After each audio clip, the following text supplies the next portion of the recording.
Yeah, I think I need to close my door. Roman.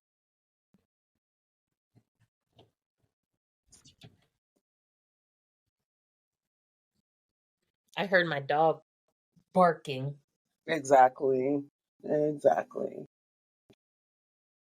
All right. Well, we are back. This is Black Behind the Chair. I am T Dizzle. And I'm Impad. And thanks for joining us at the intersection of Blackness and the beauty industry. So, Impad, what's new? I know we always like to start off. We don't like to start off, but we kind of have no other option but to always start off with genocide. I feel like we should always start there, right? I just saw a few moments ago. I was telling you right before we jumped on that I had literally just woken up from a nap, which is like one of those like I rarely get to do. It's such a treasure when I get to do it. So I opened up my phone so I could print my notes for what I had to share this week, and it opened up to Twitter, and I didn't get to click on it, but it was a video allegedly, and I say allegedly because I didn't click on it, so I don't know this to be fact. It was a video of Kamala Harris calling for a ceasefire. Do you know anything about this? Oh, no. So the caption was saying something about her basically trying to distance her opinion on Israel from Joe Biden's in case he decides to fall out of the race. I was blown away by that. And I wish I could even tell you who posted it so that I could make sure that it was someone that was credible. Do you have any thoughts behind that? That would be pretty interesting. I Googled it, and there are a few articles reporting. Okay. So it's Kamala Harris called her, I think so. USA Today, I mean, that's, The Independent. Interesting. Yeah, she said calls for a ceasefire and people in Gaza are starving. Yeah. Interesting.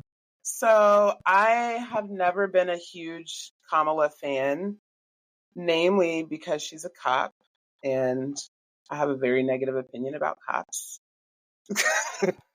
Personally. Ditto. Don't write me. I don't give a shit what you think about it. But and it took her long enough, right? But also, at least she had the balls. Because so far, no one's got the balls. Yes. Someone told me that Joe Biden had called. It was a client. It was an older client. She would have been in my mom's generation, so she would be in the boomer generation. And she was lecturing me because, so somehow we got to talking about voting in the upcoming election, and I was just telling her that I was really uncomfortable voting blue no matter who. I just am really uncomfortable with that. And so I told her that I was thinking about voting down ballot and just not placing a vote in the presidential election. And so she was lecturing me about that. But then she wanted to know specifically what issues I have with Joe Biden. And, they're numerous, but I told her first and foremost, his silence, or not even silence on Israel, because he's been very loud about Israel, but he's just loud and wrong. And he's repeated things that have been proven to be lies, and he has the best intel in the world. I know you know that that's a lie, and you're repeating it. And so she asked me what I thought he should do about it, and I said that he should call for an immediate ceasefire. And she told me that he already had. And I haven't seen that anywhere. Have you seen that? I feel like I heard something like back in early October, Okay. but like I never looked into it. So let me look into it. Or it was like he did it another year. He called for like a ceasefire or something like that. Let me see.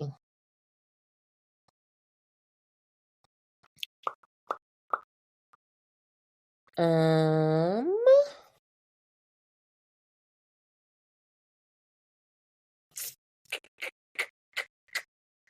this says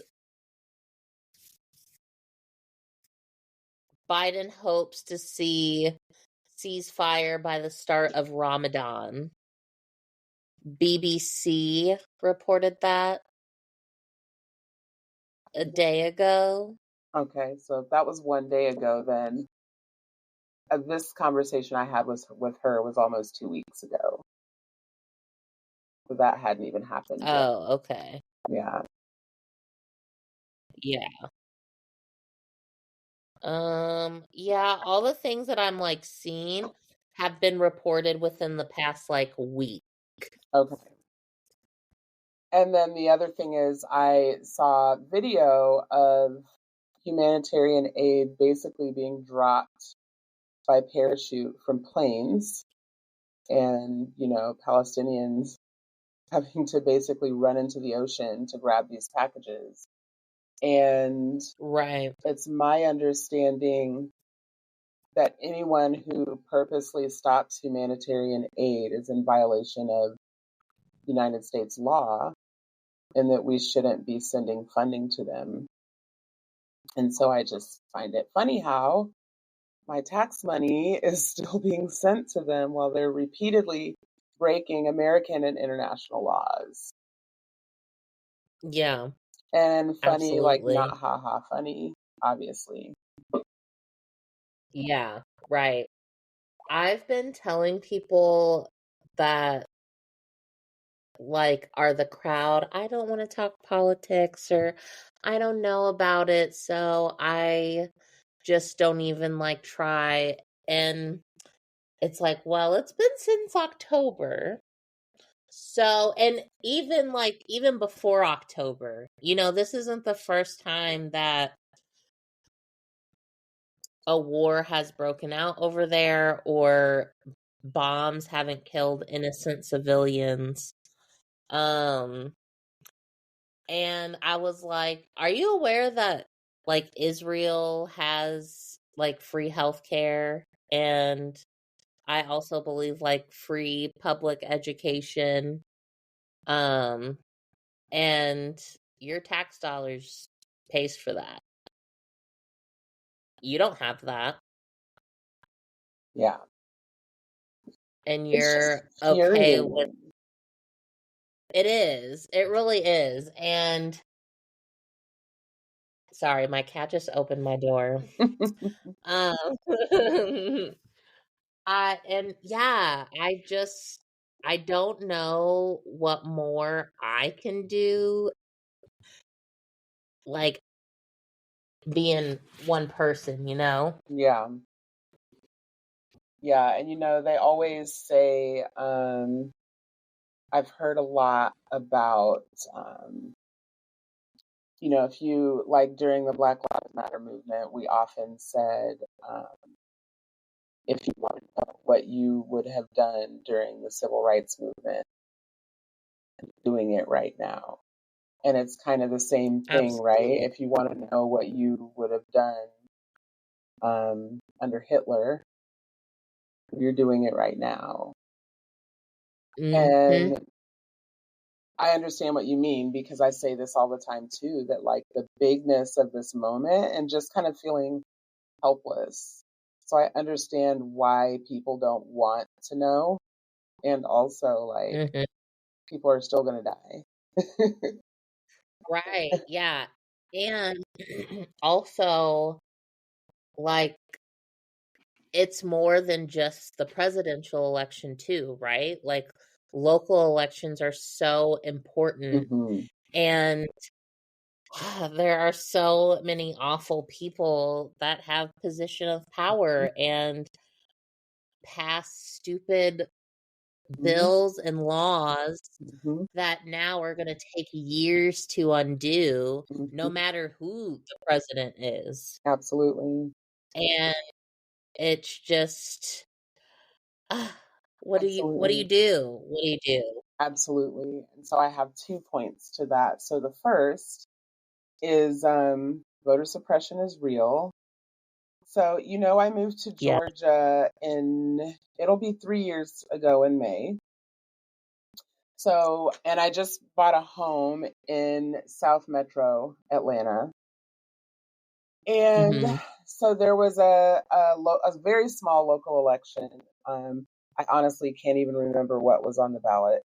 Um, but I went, it's my first, we moved in July. So, November, I went to go vote. I was really excited about getting to vote in my first local election where I bought my home. In fact, I do remember it had something to do with property taxes now that I think about it.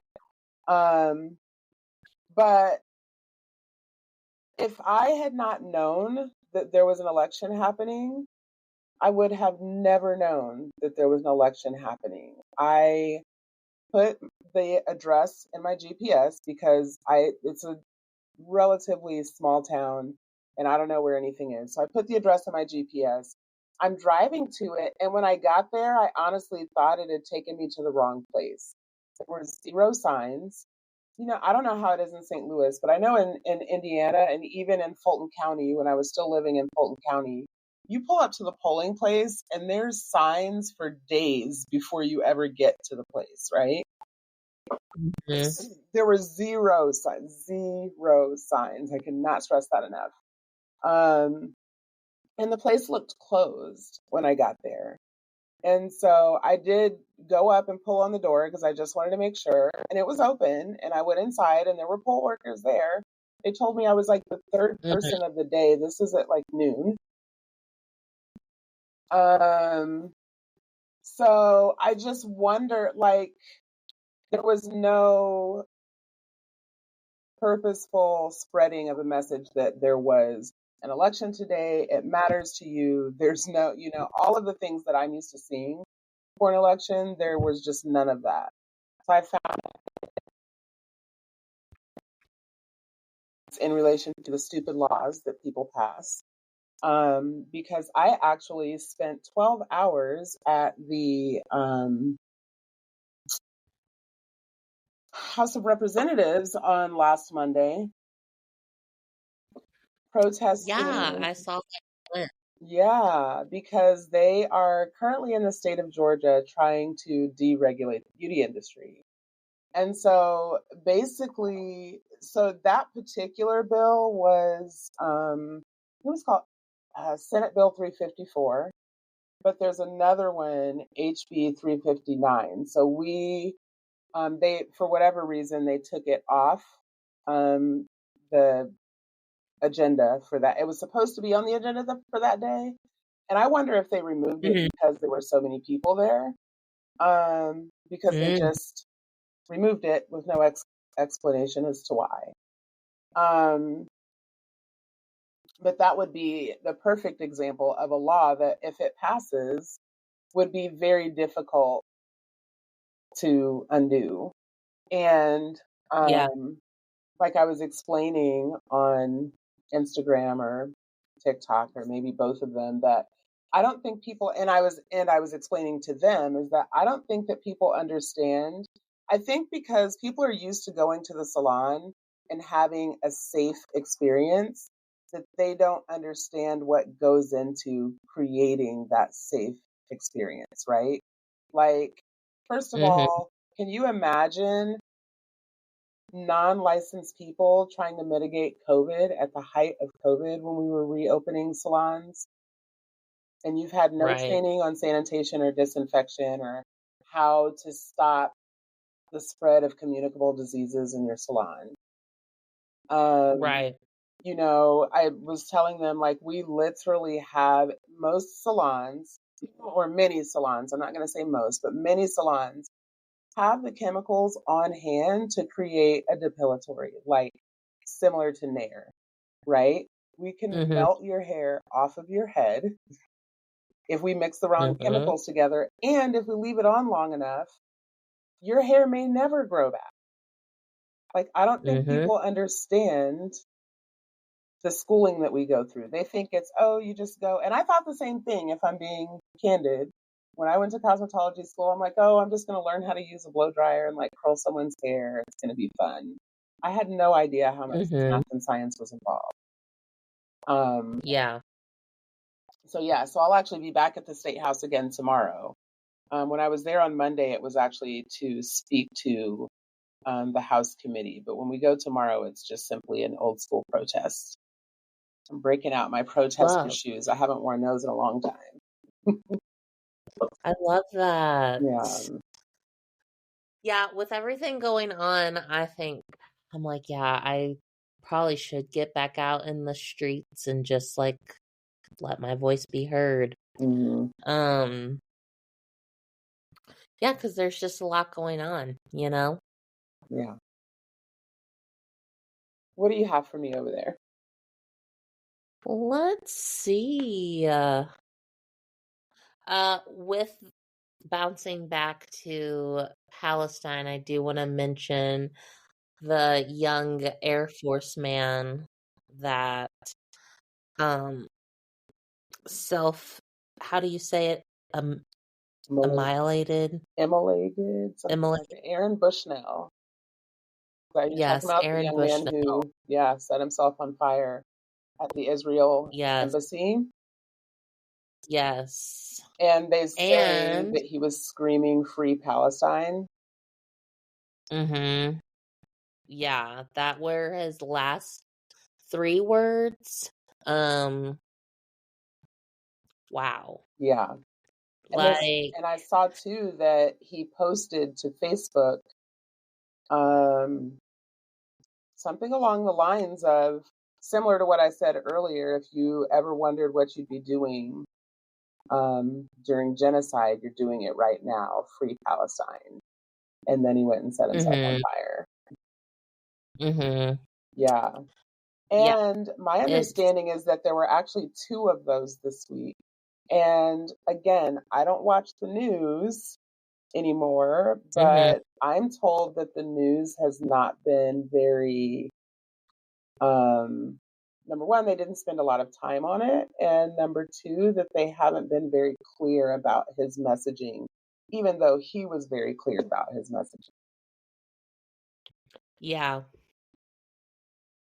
absolutely. There was a young woman, I believe, who also did that back in December down south somewhere. And the last I looked up, I couldn't find their name. But yeah, that obviously their story didn't get much attention either. Mm-hmm. And I mean, we just live in a society where we don't want to put a mirror up to ourselves Mm-hmm. because people are not ready for that. And you know what's wild now that we're like mentioning all of this stuff. Um, I have a guest who is from Oklahoma and he is in his 60s. And we were talking about movies, and I was saying how I still need to see the Oscar movie Killers of a Flower Moon. And he was like, "Oh yeah, I want to see that because I'm from Oklahoma." And I was like, "Yeah, apparently they also mention like the Tulsa riots um in the movie." And he was like, "Oh yeah." He was like, "You know what's messed up? I just learned about the Tulsa riots 2 years ago." You And did? he is in his 60s No, he did. Okay. from Oklahoma. And this is why they don't want disinformation. They don't want disinformation taught in schools. And they're doing a very good job of not Yeah, teaching it yeah, in schools, clearly. right. I was like, and that's why Because his they're parents would have going after definitely people. been alive when that happened. Right. And if he was Oh, from yeah. Oklahoma, then they heard about it and may have even been there as young Mhm. people, right? Right. Yeah. Yeah. And yeah, to hear so many people say that they don't hear stories like that. And let's be honest, right? It's not just Tulsa riots either. Hmm. There was the Tuskegee experiments. Hmm. There was the bomb movement in 1989, Move. right? In Yeah. Philadelphia. Move in Philly. Move. Uh-huh. And so many Yes. more. So, like, Yeah. hundreds And so many more. more. Yeah, And that's why absolutely. it makes me so angry when I see signs, and 99.999% of the time, um, I respect the movement for Black lives as it stands currently. But I know, Mhm. like the last couple of years, 2020 specifically, I kept seeing these signs that people were carrying that said, "We are not our ancestors." And those signs just make my blood boil because Mhm. it's because of your ancestors that your dumbass is here to write that stupid ass sign. Right. It's because your Absolutely. ancestors fought back that you're here. Because if it weren't for them, they would have done the same thing to you that Israel's doing to Palestine right now. And you would not exist. Mhm. Your ancestors fought back Yep. at every turn. Stop Yep. disrespecting them. Mm. Yep. There, I don't know if I've ever said this. There was I took an African American history class in college, and my professor was from Africa, and he spoke like seven different languages, like very well educated man. And there were two white guys in the class, and we got on the topic of discussion of the N word. And uh, the professor was like, "No, I hate that word. I hate that word." And everyone was kind of like, "Okay, like you can hate it and not use it, but like, how do you feel about us, like, kind of reclaiming it? And it's not as bad as a term as it like once was." And he was like, "You had ancestors that died so you wouldn't be called that, Mm, and had ancestors that fought so you could have like this lifestyle that you have now, and who were murdered mhm, because they were called that word." And just mhm, going into the realism of mhm, what the N word stood for. mhm, And I've always just remembered that because I don't typically like use it in a public setting. I will say if I'm listening to a song, I will say it. mhm, Or like if I'm quoting like something from a predominantly Black film or TV show or something, mhm. I will say it, but I don't casually like say it in a Yeah, conversation. Um and yeah, I've just always thought that was like an interesting perspective when talking about, you know, ancestors and what they went through. yeah, But I also like obviously don't shame anyone yeah. if as long as they're Black. Absolutely, absolutely. My daughter and I were just laughing because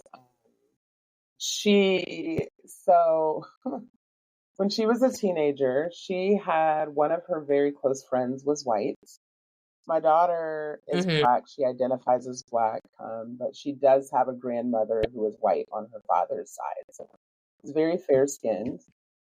Not that I mean, she's a black woman. She looks like a black woman. Mm-hmm. Um, and so she and I, we were having a discussion around that word. I use that word, I use it often. However, I use it with people who look like me. I would never use it in mixed company because I don't want to give anyone the impression that it's okay for them to use that word around me. My daughter, who at the time was, I don't know, 14 or 15, um, says, "Oh, well, I let my white friends say it. It doesn't bother me. It just means like friend." And I'm like, okay, well, you just make sure that your white friends know that when they're here, I better not hear that word come out of their mouth, right? Period. So that very same weekend of that very same week, she must have gone to school and had this conversation with her friend. She had to have, because I've never heard her friend use this word before.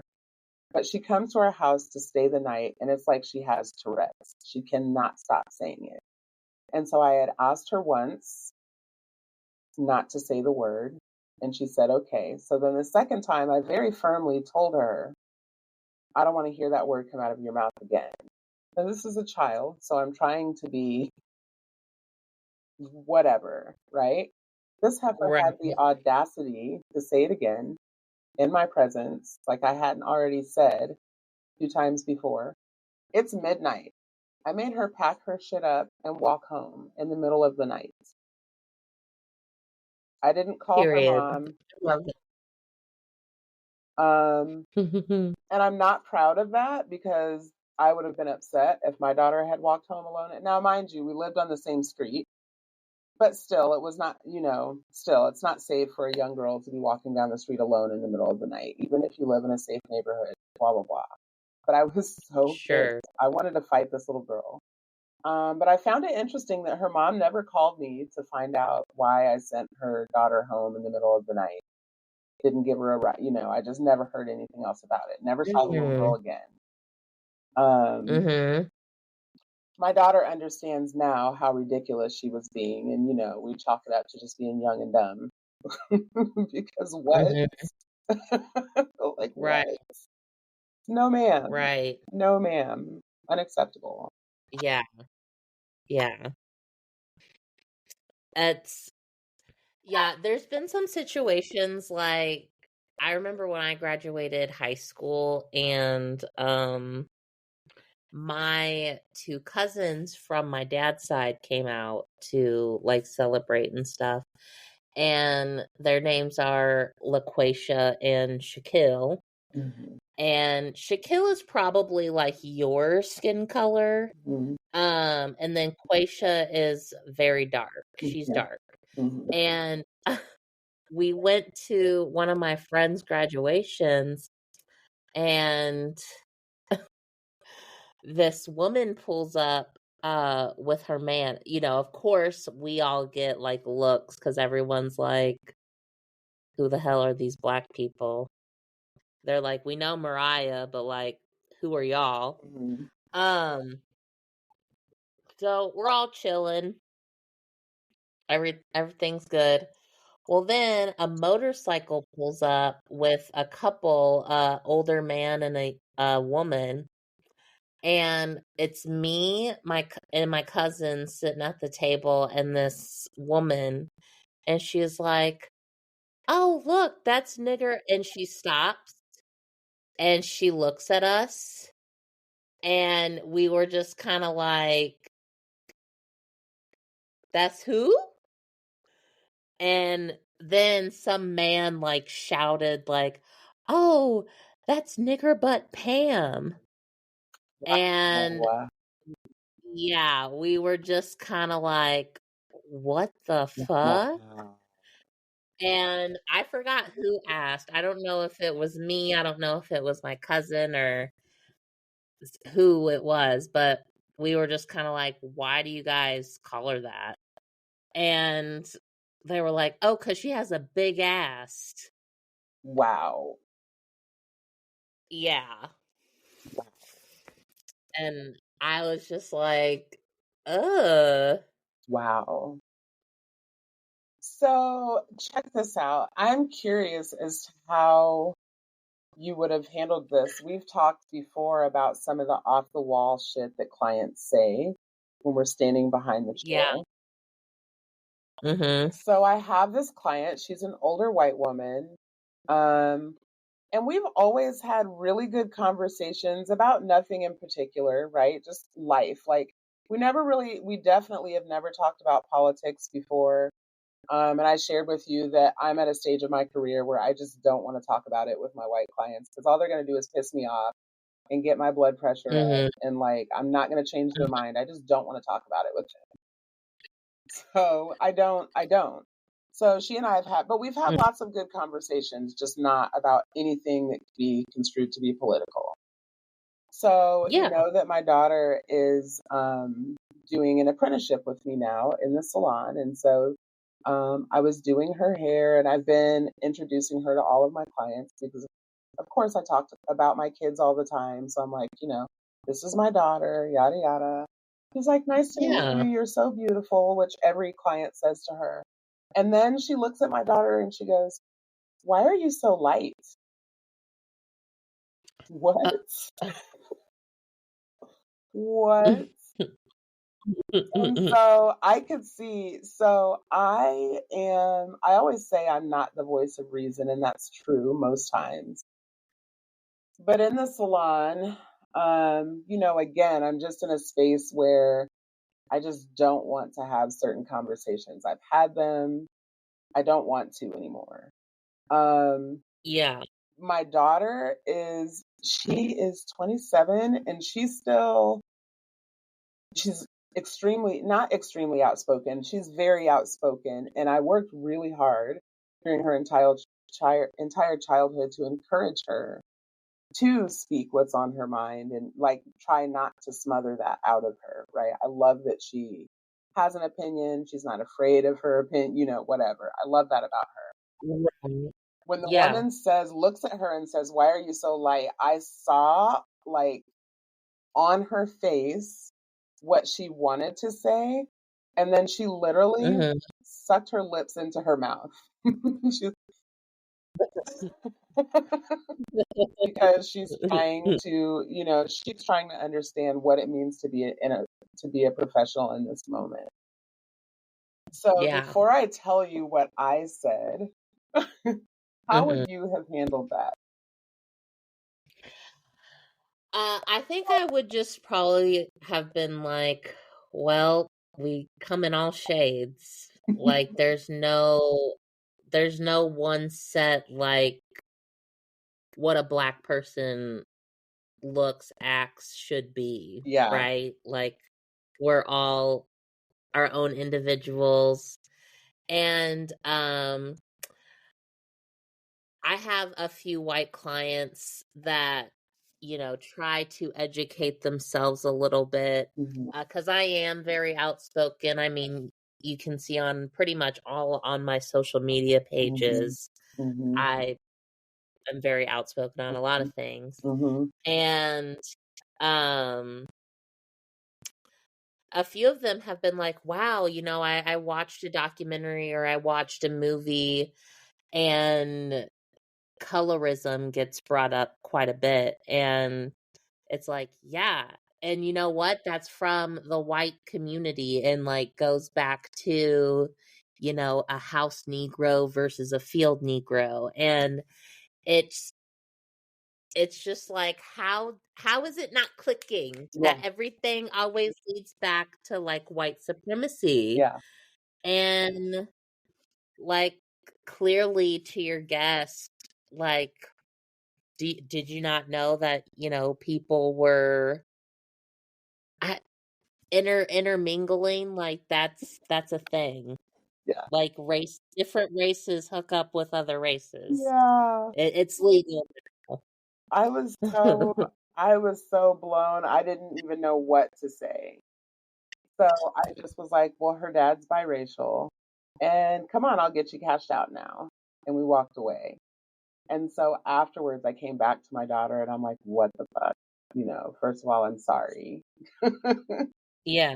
And secondly, so I asked her what she thought of it and how she would have responded. And so what we came up with in the future, should that ever happen again, because she's like, she wanted to say, that's a weird question, what would make you ask that? Mhm. And so I told her that would be an absolutely Mhm. appropriate way to handle. Like, yes, you should have said that. If that's what Oh, you were yeah. thinking, you should have said that because it is a weird question. And I do want to know what would Mhm. make you ask that. Like, Yeah. like you said, what's not clicking? Yeah. So weird. And why do you Yeah. I just don't understand why you felt that that was appropriate. Like, we're not that Right. cool. We're not that cool. Mhm. Mhm. It's funny because I have a few white guests that have very, like, textured curly hair. Mm-hmm. Sometimes as curly as mine, Mm-hmm. if not, like, a bit more curly or even tighter. Mm-hmm. And I always like to make the joke, especially if when I ask, like, "Oh, who do you get this hair from?" Like, mom or dad, grandma, grandpa, and sometimes they'll be like, "Oh, I don't know, like, no one in my immediate family, like, has this." Mm-hmm. And I'm always like, interesting." And Mm-hmm. they'll be like, "Why? What do you think?" And I'm like, I don't know, I think maybe an ancestor was a little bit on the light skin side and Mm-hmm. was easy enough to pass, and Mm-hmm. here we are today, Mm-hmm. and no one wants to talk about Mm-hmm. it. And those I just like to generations, see. my parents' generation and their parents' generation are like the kings and queens of the secret keepers. Mhm. So that wouldn't be shocking at all. Exactly. And the other thing too is that St. Louis has such a high population of Jewish people. Like, there's so many Jewish people in St. Louis, and maybe it's that way in other cities, but in St. Louis specifically, they're from my and I've lived in a lot of cities. Very Mhm. visible in St. Louis, and I know that super curly, kinky, textured hair is, um, very common in the Jewish community too. Mhm. But you're right, like, there's so many. I know that there's so many people who post-slavery, pre-civil rights movement, if they were able to pass, why wouldn't you? Why wouldn't you? Right. You know what I mean? Yeah, absolutely. Well, and, I just always too like to tease people about that because um now that testing your DNA and like ancestry.com and all that is Mhm, very popular, mhm, and people will be like, "Oh my god, I'm like 12% African." mhm, And it's like, yeah, it's probably cuz you had an ancestor that mhm, raped, mhm, a black person back in the mhm, day. mhm. Probably not something you should be like openly bragging about. But Yeah, absolutely. pop off, Black Queen. Mhm. I know, right? Do not give them that because no, you may not say the N word. Right, right. No, thank you, Hannah. No. Actually, Hannah's the wrong name. My business partner's name is Hannah. She's really cool. So another Shout white out to sounding Hannah. name, Amber. Did you see that there were bombs detonated in Montgomery, Alabama, and Tulsa, Oklahoma over the last like 2 weeks? No.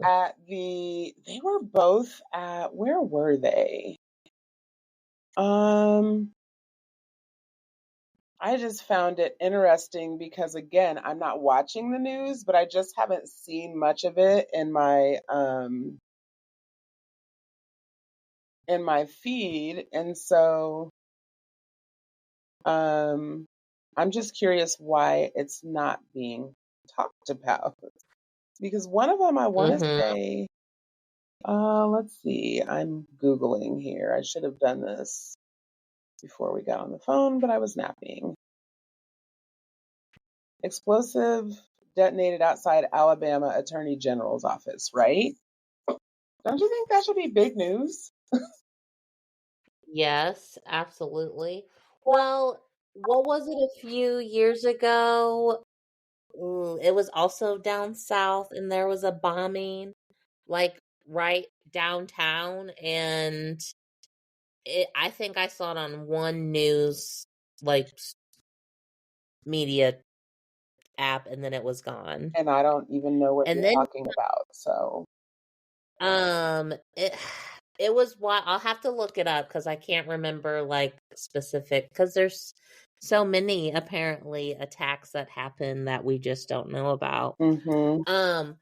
But if I remember correctly, this one, like once you did like kind of research a little bit about it, there were so many signs and like authorities had so many chances to actively stop it and of course didn't.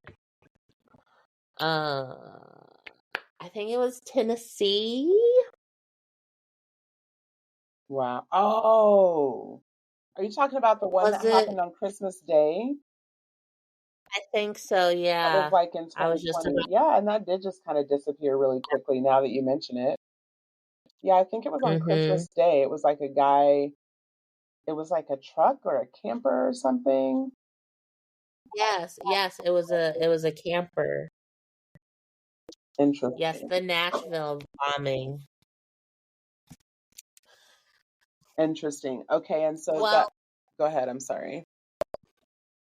well, I was just gonna say too, like, remember when we had those train derailments as well? And oh, you don't remember that big train derailment in Ohio that and it was like Yes, the leaking chemicals, yes. top Yes, yeah, top like chemicals into the yeah. so there were like a few other train derailments just as bad, if not worse than that one as well. Mm-hmm. And there were really like no media coverage about those. And it's like I'm pretty sure that town in Ohio had to evacuate, and there was like acid rain or something like Yeah, that. yeah. And They probably it's still just, I can't don't drink know if you ever water. watched the show. Right, right, yeah. And, Flint, Michigan can't either. Right. While we're talking And, about non-drinkable water. right, right. It's just, there's so much fucked up shit going on in the United States. Yeah, And it's like, where do you start? yeah. It's Where do you, st- rotten. It's rotten to the core. And that's why I just keep saying, I don't know what's going to happen for the presidential election, but what I know is that we're going to get the president that we deserve. And that's yeah. really scary. And also, there's not really much that I can do to stop it. So, hmm Yeah. I'm gonna do the best that I can. mhm. So, and at this point, like, it kind of sounds a little miserable, but I'm just really trying to make it to tomorrow. Like, Mhm. that's really all I can do at this point. Mhm. Like, Mhm. there's a chance at any moment that I could get, like, gunned down in public because here in Missouri, we don't have any fucking gun laws. We just had a shooting down in Kansas City at a parade. Wow. And I've been telling a lot of my guests the Super Bowl parade shooting. Mhm. I've been telling a lot of my guests, I was like, and you know what's like even more wild about this situation too is there were over 700 police officers there and like this shooting was able to happen. What the hell? And there will be like there will be those gun-toting, my Second Amendment saying, well, the best way to stop a bad person with the gun is a good person with the gun. That's always their argument as to why we should give teachers guns, and why pretty much everyone should have a gun at all times, because as long as you're a good person with the gun, you could possibly stop a bad person with the gun, because that's the logic here in America. And it's just like, okay, well, where was that logic that day? Yeah. Because also keep in mind, 2 regular civilians stopped 2 of the shooters. So, and guess what? They didn't have guns. Yeah. Yeah, just saying. So, yeah. I hate it here. Yes. Yes. And I hate when you do, like I was telling you earlier with my family, I hate when I say all this stuff and it's just like I get looked at like I'm the, oh, okay. You're literally the black sheep. Literally. So, And it's right. like, well, go ahead. I'm sorry.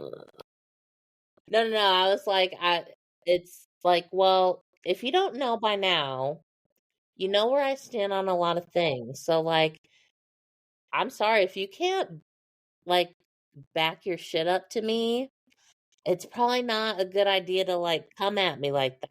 Yeah. Yeah. I know. I was telling you, I've often wondered, and maybe you can share some insight, and maybe not. And I've often wondered. So you always hear the debates about interracial relationships, and I know a debate that they're having on Twitter a lot right now is, can you be pro-black and be in an interracial relationship? But I always wonder about the kids in those scenarios. I never could see myself having children with a white man. Just growing up, I just never saw that for myself, even though I got hit on by white men to this day. To this day. But I just could never see it. And mainly because, one, to me, black men are the end all be all for me in terms of aesthetics. But also, I can't imagine putting my black children through having white family members. And so I know we talked a little bit about your brunch with your family today and the conversations you were having to have. And I'm just curious what your thoughts are on that. Yeah. So I sometimes don't think a lot of white parents really think about what it means to raise a biracial child. And I love my mom because I have a white mom and a black dad. And I love my mom, would not change my mom for the world. But I remember growing up, and we've talked about it too. She was like, I always grew up with this mindset that you don't judge anyone based on their color. You don't judge anyone based on their sexual orientation, or religion. She really was that kind of hippie white girl, everyone just peace and love kind of. And when she got pregnant with me, not a lot of people on her side of the family were happy, obviously, a white woman being pregnant in the 90s by a black man. Rodney King had happened just a few years prior. So it's like interesting, you know, What year were you born? nowadays to 94. I'm trying to remember. Um, I think Rodney King was 92. what year was O.J. Simpson's trial? 97, I think. 94. Oh, 94. Yeah. Oh, yeah, there you go, too. Yeah, that was a Yeah, lightning rod. yeah. And so, um, yeah, she just always kind of, I guess, was more mature than a lot of her family when it came to regarding, like, you know, all of that stuff. But, and she always raised me like that as well. She was like, you should never judge anyone based on, you know, XYZ. As long as they're a good person, like, that should all that matters. Mm-hmm. And so, um, she, as I've gotten older, she was like, you know, I don't regret the way that I raised you, but I wish I would have prepared you more for how the world was going to treat you Mm-hmm. and how the world was going to see you. Mm-hmm. She was like, I was kind of naive and just thinking because, like, I, as a white woman, had a brown daughter, that there would be some kind of bridge, and that, like, because she always says too that when she got pregnant with me, like, that saved her life. Like, if she didn't get pregnant with me, it probably would have been like a different outcome, maybe. Mm-hmm. And so she was like, I was really thinking that once I had you and I was having this more positive life, that the family would kind of come around, and they did, you know, up until the whole Mike Brown situation. Mm-hmm. And because me and my mom were very vocal about where we stood on that. Mm-hmm. And, you know, me and her have both been arrested for protesting. And yeah, she was just like, I wish I would have prepared you more for how the world was going to treat you, because you are going to be seen as a Black woman. Mm-hmm. And I'm also queer, so, like, Might as well. Might as well. right. Yeah. Do you ever remember, and you may not because this would be normal for you. Do you ever remember experiencing microaggressions when you would be with the white side of your family? You know, I can't remember, like, off the top of my head. My mom has, like, told me stories, Mm-hmm. because she said that, like, they did come around, and, like, I mean, they were, like, really up until Mike Brown and, like, probably Trump, I would have never thought, like, Mm-hmm. that would have been an issue. Mm-hmm. You know what I mean? Mm-hmm. Um, and sorry, what was your question? I asked about you if you remembered experiencing microaggressions. Oh, microaggressions. I kind of do remember, because my dad struggles with addiction and has pretty much, like, my whole life, essentially. Um, and I kind of do remember, like, growing up when I lived in West Virginia, or when I was visiting West Virginia, and we would go and my grandparents would be like, "Oh, are you going to go see your dad?" And I wasn't really, like, talking to my dad, or, like, didn't know where he was or whatever the situation. And they were just like, oh, no surprise, or like shocking, or you know what I Yeah, yeah. mean? And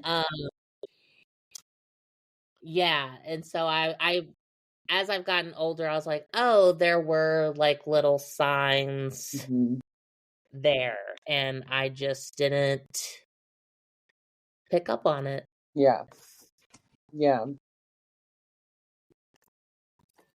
Well, thank you for sharing that. Like I said, I've always been curious about that. I know that, Yeah. like I said, my children, both of my children, I had with their father, who, it was the 90s, so light-skinned men with light-colored eyes was in.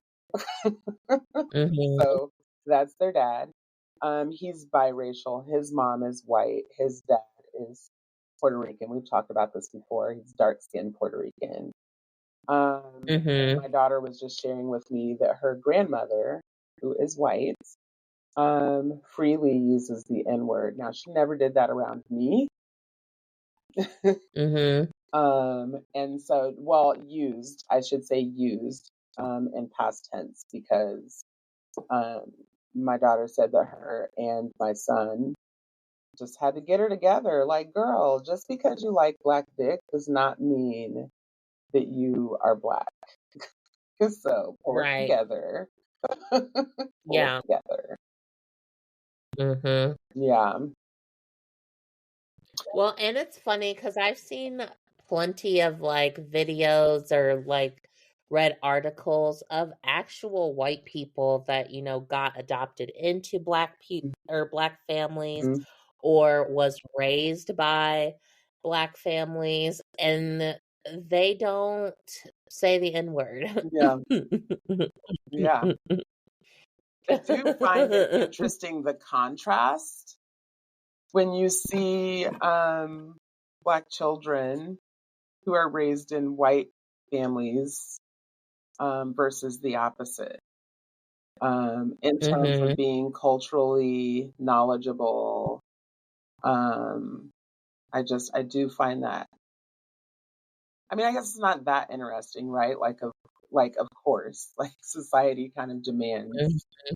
that black people Right. have some cultural knowledge, and at the same time demands that white people don't.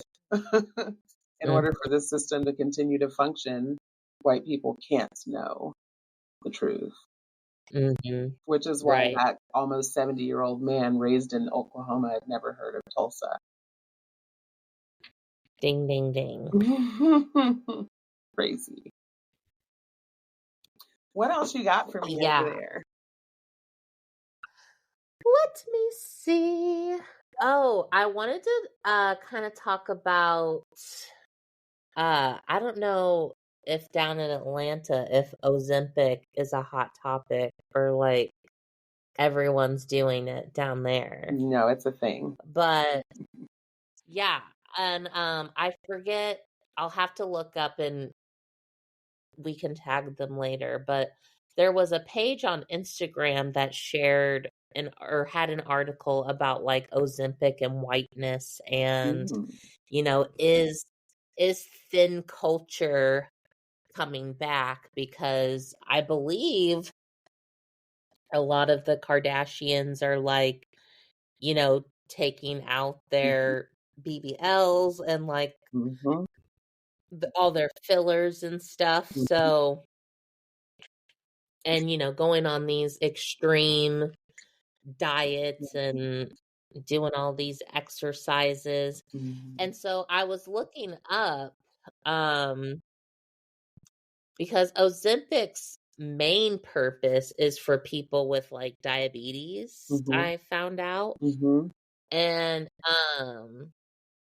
if all these like fucking celebrities and like wannabes are buying up Mhm. Ozempic, like, do what's happening to the people with diabetes? Mhm. So then that made me think. I was wondering, I was like, I remember, I feel like hearing in a health class or something that diabetes runs like really high in Black and brown communities. Mm. And I was looking up like what race is predominantly affected by type 2 diabetes, and the CDC diabetes statistic reports the prevalence diagnosed diabetes is highest among American indigenous people and Alaskan Native adults,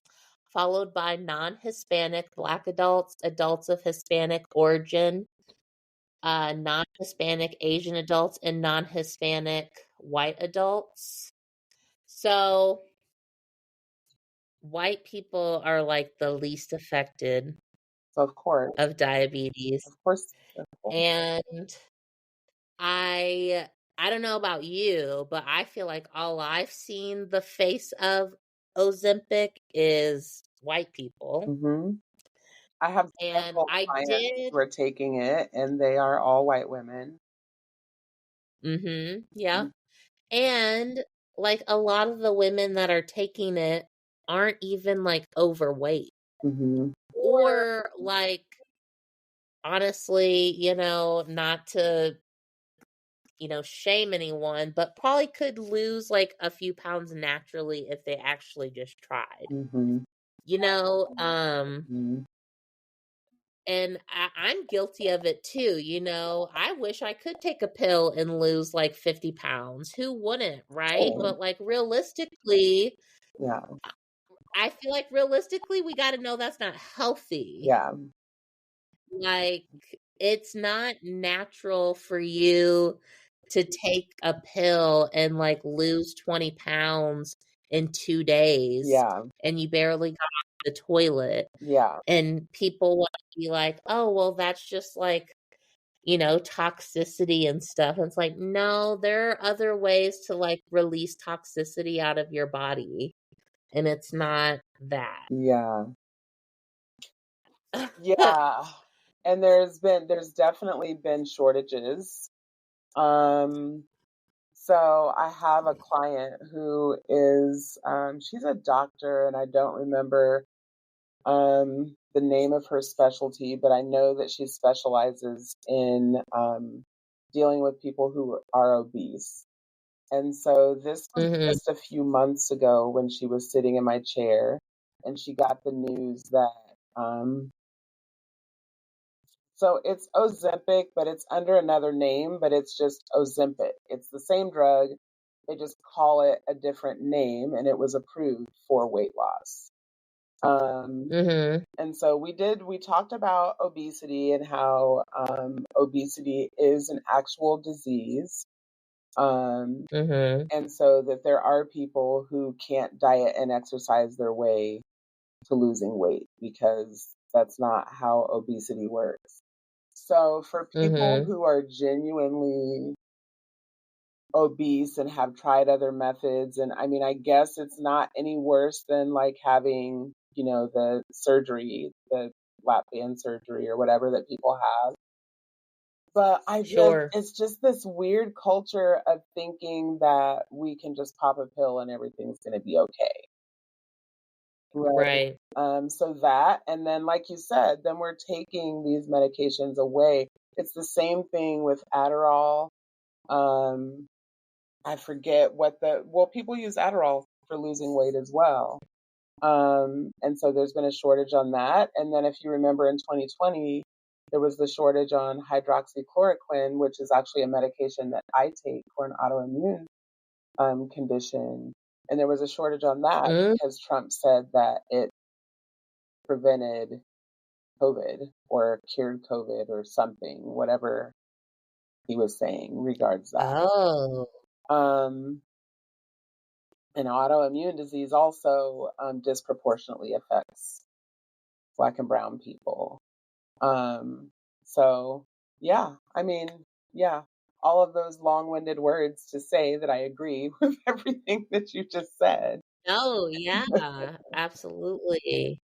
Yeah, that's And why I'm that, like, as long as it's these stories are never disproportionately, ending. Like just like we even with can, COVID, we can and we will continue to do more episodes. And we could probably do a different story each episode, and we would probably all be disgusted and dumbfounded by the ones that we don't hear of. Mhm. And whose voices like go unheard all the time. And to bring back, like, bouncing off of Ozempic and other stuff to again, at the end of the day, uphold white supremacy and white beauty standards. There was a oh shit, I just lost my train of thought. Damn. Ozempic and white beauty standards. Yes. Where was I going with that? I hate when that happens. Damn. I know, right? It's like I turned 30 and it's like, damn, Yep, it starts. where'd that go? It starts. That's okay. What you Yeah, well, I was just gonna say, remember when like tanning was super popular too? And it's like, oh, everyone wants to be racist, but like also everyone wants to have that natural tan glowing skin. hmm Or those big juicy lips or that big round butt, Mhm, that nigger pan butt. exactly. Right. Jesus. So Ugh. yeah, the Good struggle old continues, Winfield. man. It really does. It really does. All right. Well, you want to Oh, I remember what I was gonna say. go. Um, uh, Going back to like COVID and when masks were the big topic of discussion, and how people, to this day throw a fit about masks in public. And it's like, okay, yes, if you have the luxury of working from home and you don't have a lot of human interaction because you again have the luxury of working from home, Mhm. and you go out and you just want to be quote unquote feeling like a normal person, and you go to the grocery store and you don't want to wear a mask, okay, well that cashier has probably seen maybe 20, 50 people that day. Mhm. At least. And at least, and doesn't know where all of those people have been. Like, the least you can do for essential workers, Mhm. so people who still have to work so you can continue to buy your groceries and make sure that your train gets to your job and blah blah blah, Mhm. predominantly Black and brown people. Mhm. So Who already are I barely scraping by as it is and can't afford to right, miss 14 days to quarantine. exactly, Yeah. exactly. Yeah. No, Ugh. COVID 2020, I'm generally disgusted by humankind on a daily basis, but 2020 really took the cake. Yeah, it's been I always like kind of joke around, but I kind of do believe it as well, that when they shot that gorilla Harambe at the zoo, it like threw us off the timeline.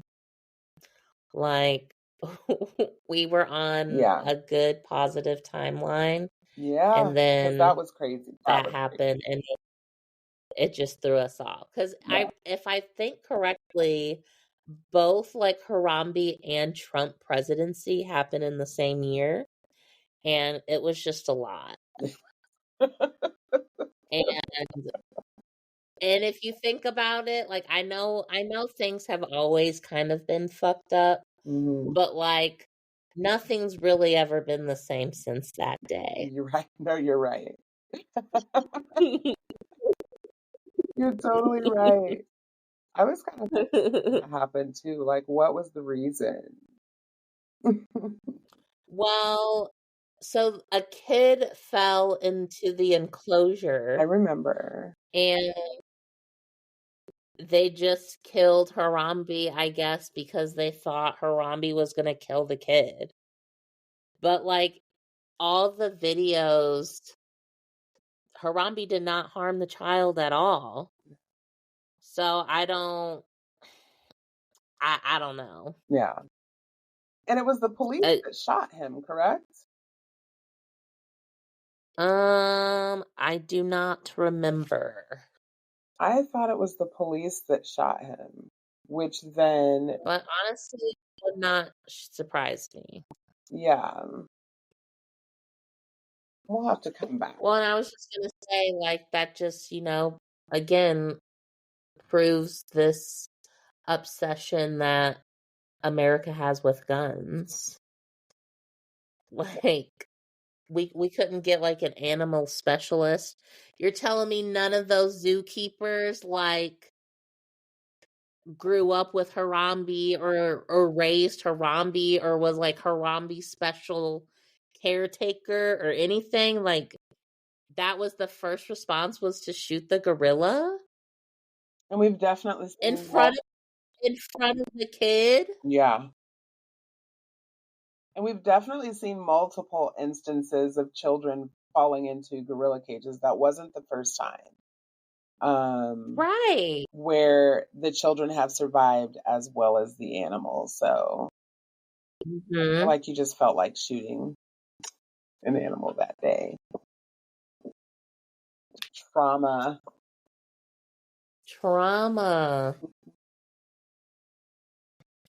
All right. Well, we have hit the 1 hour mark. You want to see us out? Yes. 1 second.